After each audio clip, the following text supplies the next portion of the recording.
Repeat. সুজাতার মা, দেখো না আমি শাড়ি পরতে পারছি না, একটা হেল্প করো না। তুমি শাড়ি পরেছো, কি সুন্দর লাগছে, সাক্ষাৎ মা সরস্বতী।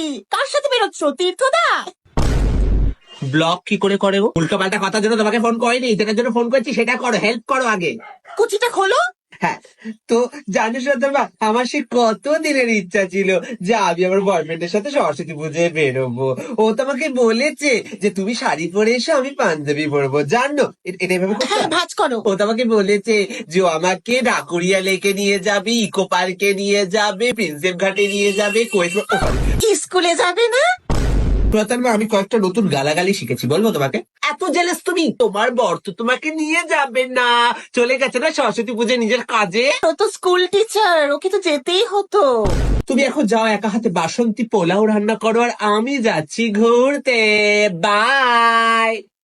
কি যে করে না গুনগুনদিটা, আবার বলে নাকি আমি হিংসা করি।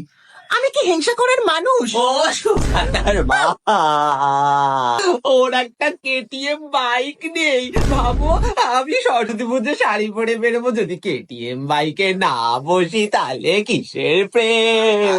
ঠিক আছে গুনগুনদি, বাদ দাও, আমি বাসন্তী পোলাও করছি। চলো, তুমি আমার সাথে হেল্প করবে, চলো। হ্যাঁ।